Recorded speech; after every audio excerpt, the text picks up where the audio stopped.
paleolitikoko emozioa ditugula, erdiaroko instituzioak eta jainkoen pareko teknologia eta hor sortu den amildegi horretan, erori direla bai gure gaztea, baina nik uste dut gutako asko baita ere. Nerabeen garrasia, osasun mentala zaintzeko podcasta. Maitane Ormazabal eta Telmo Lazkano.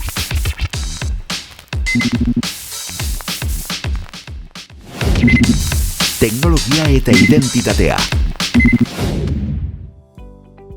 Zein da gure gazteak eta gure nerabeak erortzen ari diren amildegia? Zotea izango teknologia eta emozioen artean sortutakoa. Bai, eta hor ikusten dugun talka utxune, urruntasun handi bat, eta da teknologikoki aurreratze ikaragarri, ikusgarria, eta emozionalki, berdin, uste dezue, erritmo berdinak daramatzagu, garapen berdina daramagu, ez dakinik Telmo. Bai. Bueno, lehen da bizi ez, argi utzi behar dugu, dena ez dela ez zuri ez belt, haizik eta kolore askotako errealitate baten bizi garela, eta teknologia ere alaxe da. Ze dena ez da txarra, ez dena ez da ere guztia ona ez.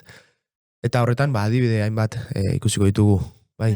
Adibidez, oain oso, ez, bolo da binen kontua inteligentzia artifiziala, onur asko ekartzen ari da, eta agian gehien behar dutenen artean baita ere. Bai, erabat, adibidez, dislexia baten aurrean, imaginatu ez, inteligentzia artifizialak lortu du, beste batzuk orain arte lortu ezin izan dutena, eta da ez, beraien inteligentzia artifizialak hartu du dislexiko askoren, ez, nola funtzionatzen duten, eta aplikazio bat sortu du. Detective. Bai, hori da, eta da, beraien ez, begien mugimendua, eske, netzako horrelako gauzak orendikan ere, ikaragarriak dira, baina nola pertsona bati lagundu dezaken horrelako teknologia batek, ez? Askori, bai. 6 urtetako ikerketaren ostean, lortu dutena da, inteligentzia artifizialen laguntzaz noski, zuko oso ondo esan duzun bezala ez, dislexio guztien artean patroi eman komun bat detektatzea ez, eta gero, esperientzia ez, desberdin ez, milaka edo agian milioika pertsonena jasoko zuen, hori da, horrekin elikatu ondoren, lortu dute 180ko eraginkortasuna. Hori ikaragarria da, Ikaragarria, pentsazina, 10 bat urte atzera joan dezkeo. Imaginatu, zenbat urtean egon barko zen ikerketa bat egiten, hortara ez, iristeko. Baina, inteligentzia artifizialak hainbeste datu jaso ditzazke ez, hainbeste lan bateratu hori egitean, lortu du, oso eraginkorra dan zerbait lortza. Eta hau, pentsatu, esken ikuste teknologiak badaukaten gauza hon bat hori da ez, justoki arazo bat edo gabezin bat dagon momentuan, teknologia sartzean, bai izan daitekela modu batera ez, gabezi hortan laguntza bat izateko. Eta berdin ikusi gendun Afrikako adibidean ez, hori da. Teknologia gure beharretara dagoenean, orduan oso lagungarri bihurtzen da. Eske hori da behar bat dago. Zoritxarrez guztiak ez daude. Hori da, eskemen hori da, behar bat dago, terdun behar horrei erantzuteko teknologia erabiltzen dugu. Ikaragarria eta teknologia horren atzen, ezin dugu aztu inoiz, pertsonak daudela ere, ez? Hori egiten. Orduan hori, horrek albideatzen du, errealitatean ez, orain arte gonez dien gauza asko. Baino behar baten aurrean. Hori da, adibidez, aipatu ezuna, ez? Afrikan gertatzen ari dena, ez? Jakin badakigu, erditzerakoan, zoritxarrez ez, bai ume, bai ama asko hiltzen direla, momentu horretan, ez dauden egoerak, batez ere, pairatzen duten egoera dela eta ez, eta horrei erantzun bat ematera etorri da, beste aplikazio bat, eta izugarrizko erantzuna ematen ari da. Izena da Hellman bat baitza, eta lortu du milioi ama bizirik jarraitza. Izan erditzean ez, probabilitate asko dago bizitza amak galtzeko eta umeak berak ere ez, eta orduan begiratu ez. Sistema honek egiten duena da guztia zehatz mehatz monitorizatu ez. Orduan aldia nola dagoen efektua, bestea. Hor, mediku falta ez, baliabide falta dagonean ez, hor teknologiak bai ordezkatu dezakela utxune hori bete dezake modu batera ez. Izugarria. Eta hori ikaragarria da. Beraz, hemen hausnartu behar duguna da, noski teknologia bai, baina hausnartu ez, zer, nola, zenbat, eta batez ere noren eskuetan usten dugun, eta ze identitate duen teknologia horrek, ez? Ze izaera. Era bat, hemen jarri dugun adibide hauetan nabaria da, ez? Gabezi batago gizartean, eta orduan teknologia dator, pertsonak iritsi ezin dian leku horretara, ez? Teknologia jartzen, baina kontuz, pertsonak egon daitezen, ez? Leku hortan teknologia sartzen bale dugu, hor ja, beste bide bat hartzen nahi gea. Teknologia humano horretan sinistu behar dugu. Bai. Eta zoritxarrez, teknologia guztiek ez dute izaera berdina, ez? Ez gara, oraindik behintzat, ez diogu gaiari kosi egingo, sare sozialei daukionez, eta bertan horren atzean dagoen struktura guzti horrei, baina bai, pixa da osnartu, zer gertatzen ari den, teknologia hori erabiltzeko gaitu ez dagoen pertsona batengan, usten dugunean, informazio likido guzti hori, teknologia guzti hori. Eta anire zitze egiten, gure txikietaz eta nerabetaz. Zer gertatzen ari den, informazio likido guzti hau, ez? Pairatzen duen gizarte baten, nola ari dira, hori kudeatzen gure txikia. Zuek, imaginatu gaur egun,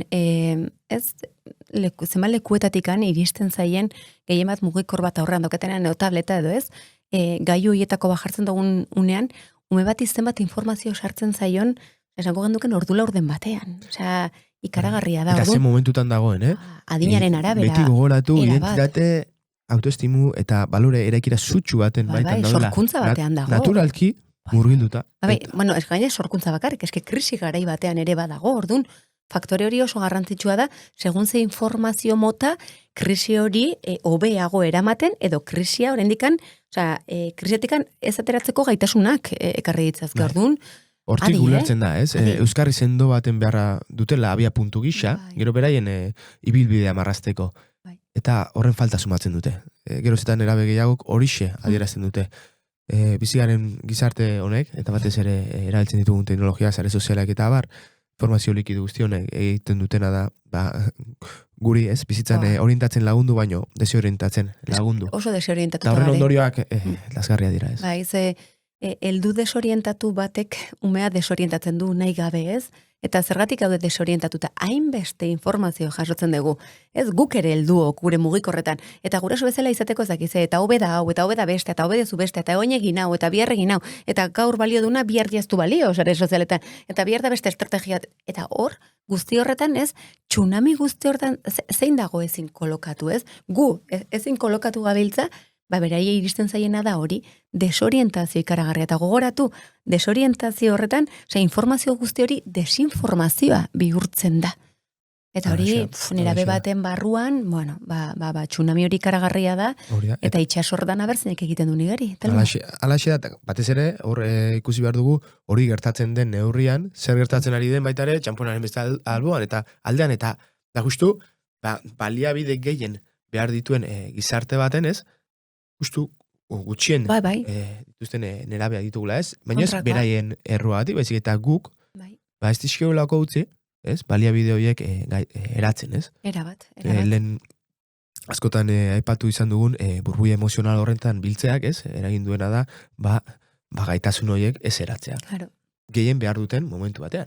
Eta orduan ze pasatzen da, mildegian erortzeko, asko zere probabilitatea handi gehiago izango dituzula. Ez da garatu emozionalki, teknologikoki ordunez, bizitza jarraitzen du, orduan bera, esken egisango duken batzuraka atzeraka ere egin dezakegula, ez dela bakarrik aurrera egiten ez degula edo gelditzen gala, bezik eta atzeraka ere jun gaitezkena, orduan, adi hemen, ez, askotan ez gea konturatzen, horrek zerrekarri dezaken. Bai, ze hor, ni uste, aipatu duen guztia laburtzeko, ez, ondoreko adibidearekin, jorratu dezakegula, ez? Eta, ez da konturatuare, baina gure haurtzaro guztian, ez, ikaragarri babesten ditu gure txikiak.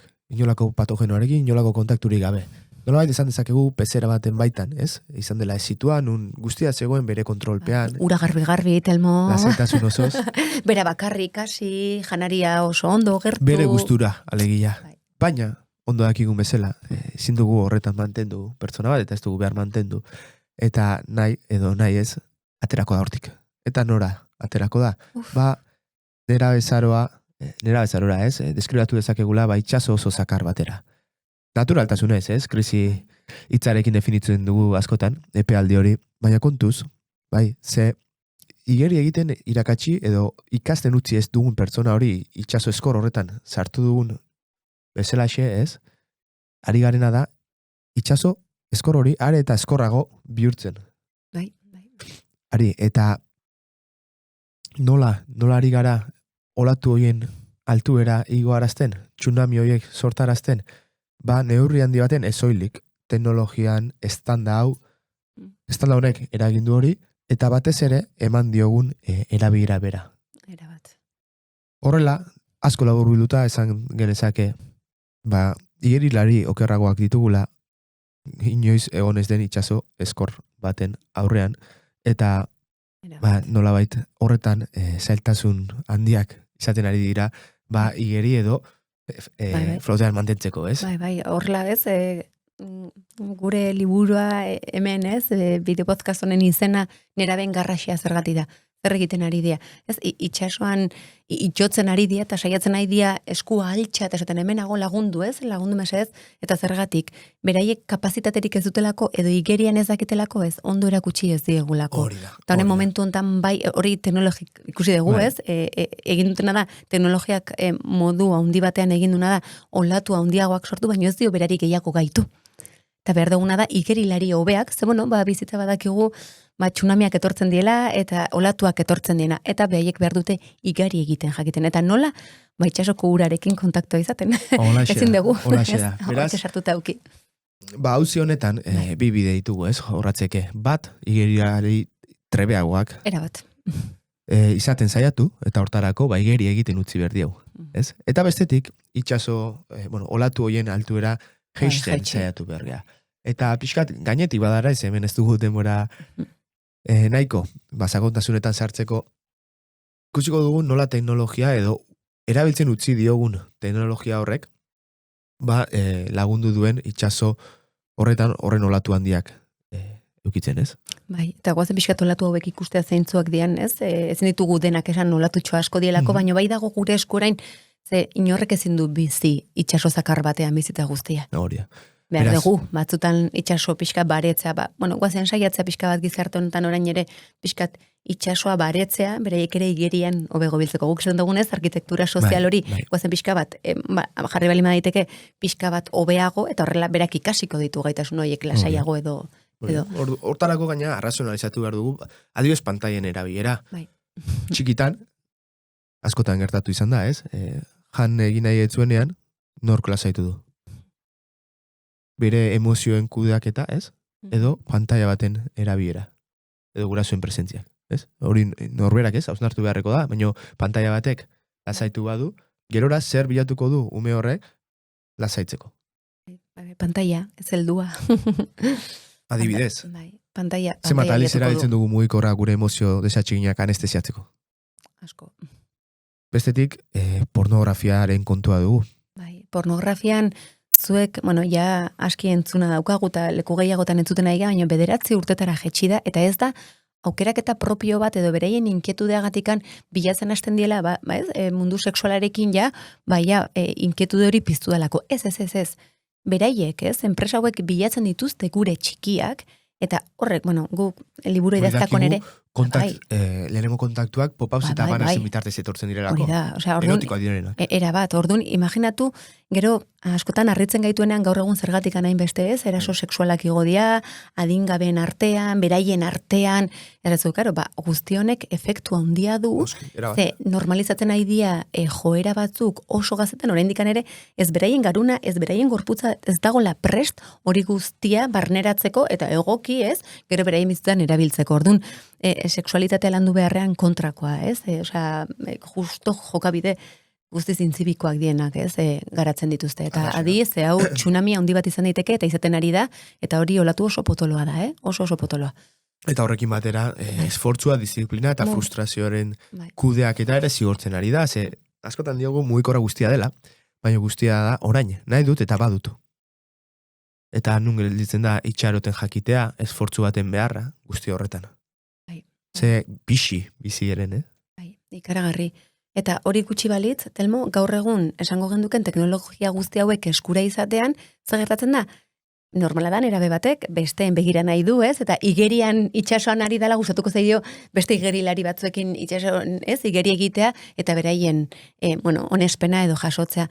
Baina gaur egun itxasoan kasi zu igeri egiteko, ez? Kontzentrauta jumarra daukazu nola egiten ari zen igeri zu. Baina gaur egun horrela da, ez? Denbora guztia bestei begira, torrela itxo egin zaitezke. Besteen, ez? Emozionalki zenbat zenben pekotasuna daukago orain, beste guta zerpitxatuko duten, gure onespena bilatuz, eta guzti hori, eta horrek sare sozialek handitu dute, ikaragarri. Batez ere neurtua balin bajo like eta iruzkin kopurutan, edo jarraitzaile kopurutan, eta guztiei erakutsia. Une oro. Erabat, geldi ezina. Elikatu beharreko estres emozionala. Bai. Eta baita ere, pentsa, edo zuen zule, pentsa, 12 urteko pertsona batek. 5 ordu ematen ditu mugikorrarekin bataz beste. Eduki ezibiko guzti horiek, izan matxismoa, sexualizazioa, violentzia, eta bestelakoak. Joan eguna etorri. Horren beste kopuru handitan kontsumitzeak, ze ondorio izango du? Balde batetik, normalizatzea, utxaltzea, eta kontuz, ze errepikatzeko joera handi bat ere sortzen du, ze zaretan, askotan, zaritua dago, eta zer bilatzen du nerabe batek modu naturalean, zaritua izatea, onartu izatea taldean. Erabat, eta hemen dago beste olatuetako batez, ziberjazarpena gaur egun, ez? Bai. Eta hor, suizidioen datuetan hemen eman ditugu ere, eta pentsatu, kausarik handiena hau da ziberjazarpena gaur egun. Orduan, gazte asko hiltzen dira, ez? Gai honen ondoren, eta askotan sare sozialetatikan, teknologia guzti hauek ez, bideratzen dituzten esparru eta eremu guztietan ematen dan jazarpen hori da, ez? Orduan, adiz, hemen ere zenbat itxotzen dira, ez? Ikaragarri. Eta maitzeko, zenbat konparaketa, ez? Ispilu desitxuratu horrekin. Zenbat nahi izan eta ezin, zenbat errealitate, gezurra direnak, ez? Bai, eta ja nera bezaroan sufrimendua balimada askotan Telmo, ez gea gure barruan aurkitzen, ez gea besteen ganere askotan aurkitzen, eta ja hori gehitzen balima diozu, ez desitxuratua dagoen idealizazio guzti hori, zintza aurkitu, baina inondik inora ere. Guztia dela eta gertatzen dena da, inoiz baino olatu handiagoak ditugula, nera bezaroa izan duen itxaso honetan, eta ondorioz, ondoriak pairatzen ditugula, eta ondorio horiek dira, sarretan ikusten ditugun datu horiek, ez? Nola igo diren osasun mental arazoak, isolamendua, bakarda de sentimendua nola zabaltzen ari den, antxietatea, depresioa, elikadura nahazmenduak eta zoritxarrez, suizidio zaiakerak. Bai, erabat. Eta hemen badakizu hain, gelditu beharrean itxasoari begira, eskandalizatuta ze itxaso txarra, guazen igerilari, hobeak, trebatzera. Eta hori ikusiko dugu jarraian, beraz, adiogon. Vitamina dosiak. Igeri hilari trebeagoak trebatzera esan dugu, hortaragoaz, gure vitamina dosiekin hortarako dela, ez? Hori da, testu ingura kokatu dugu, eta nola gaite zaldi baten laburtzaldera, esan dezakegu, paleolitikoko emozioa ditugula, erdiaroko instituzioak eta jainkoen pareko, teknologia eta hor sortu den amildegi horretan, erori direla bai gure gaztea, baina nik uste dut, gutako asko baitare, ez da baitare. Bai, eta zubilan egin ez, entzako esaldi hori ikaragarria da, da, errefleju utxak izartean nun gauden, ez, eta nun dauden hiru, ez, agente horiek, eta hortarako adimen emozionalari buruz asko hitz egiten dugu, eta garrantzitsua da Golemanen 5 pausu hauek, laburbilduta 5 esango ditugu, lehengo biak norbanakoaren ez, barruraka da, lehengo hasi bar dugu guretik, ezin dugu kanporaka eskatu egiten, orduan autokontzientzia izatea, emozionala, hiztegia, arakatzea, aurkitzea benetan zer gertatzen zaiten, autogestioa horrekin batera, nik gero horrekin zer egiten deten, hirugarrena da empatia, erdibidekoa zer da, gurea da, baino kanporaka ere badoa, eta empatia da gure barruko indar horrekin konektatu ahal izatea, eta horri jakartzen ditu ja hauek lantzen balimagoaz, beste 4. eta 5. eraia da bestearekiko gehiago dienak. Eta ja, 4. esango genduken gehiago empatia da, hainbeste entzuten dugun empatia, baina begiratu 4. iritsi garenako, Telmo, beste guzti hauek ere ze landuak izan bar ditugun. Zauek ez balima daude, edo empatia faltsua da batzutan zeda itxurakeria, kanporaka egiten dugun itxuratxo bada, edo bestela ez da ematen. Eta gero 5. Gizarte trebetasuna izatea, ez? Ja kanpokalderaka, jendeagerekin jakin, oraino, noiz guzti hori. Baina benetan lehengo honetan autokontzientza hontan lagundu bar diegu hontan, zebraien burua ulertu eta ezagutzen balima dute, asko zerreixago izango da olatu hoietan igeri egitea. Nik ez balimadak ez estiloa dan, ez? Nire igeri egiteko estiloa, nun egiten deten hobeto, igual hankak indartsuago ditu besoak, baino, edo kontrakoa, hori dena ez balimadakite, ez da importa kanpotikan bestearekin hobeto egotea edo ez. Edo kosta egingo zaio, gustatuko zaio, igeri hobeto egiten duen hori, orduan, benetan 5 pauso hauen garrantzia. Hauek landu beharra dauzkagu. Erabatekoa, era berean, zer gertatzen ari da, edo zer gertatuko litzateken, horrela garatu izan magina, ez?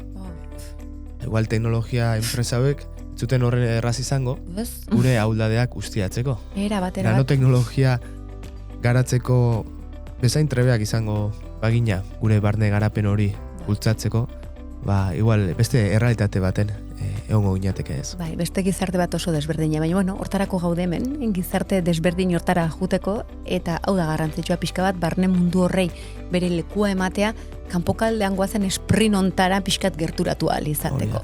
Igerilari trebeagoak izan, eta olatoen tamaina jetxi eta hortarako behar dugu etika teknologikoa. Bai. Funtsezkoa da gaur egun, teknologia gizakien eta pertsonen behar izanetara jartzea, eta ez dadila ibili, gure ahultasun horiek guztiatzen. Alderdi positibo horiek esaten ditugunen hor argi eta garbi utzi dugu ez nola danez, gizakia heldu ezin dan leku horietara teknologia jartzea oso ondo. Baina gizakia egon daiteken leku horietan teknologia jartzen dugun horretan, kontuz, nola dan, noiz eta zer albidetzen du. Amaitu ezagun, amildegi honekin eta eraiki ditzagun etorkizunerako zubiak. Eta horretan, gure txikiak bere bizikoak izango dira. Hau izan da guztia, gaurkoan ere, hurrengoan gehiago izango dugu. Betiko legez, altxa burua eta altxa osasuna. Aio. Nerabeen garrasia entzun duzu. Nerabezaroko osasun mentala zaintzeko podcasta. Zuzendaritza Iñaki Beraetxe. Gidoia eta aurkezpena Maitane Ormazabal eta Telmo Lazkano. Irudi grabaketa eta edizioa Xabier Larrañaga. Soinu grabaketa eta montaiak Iñaki Beraetxe. Grafismoa eta postprodukzioa Lander Rallon eta Arantxa Konde. EITB podcasten entzun eta jarraitu dezakezu Nerabeen garrasia. EITBren YouTubeko kanalean ikusi eta zure gustuko plataforman ere topatuko gaituzu. Ondaimen ekoizpena.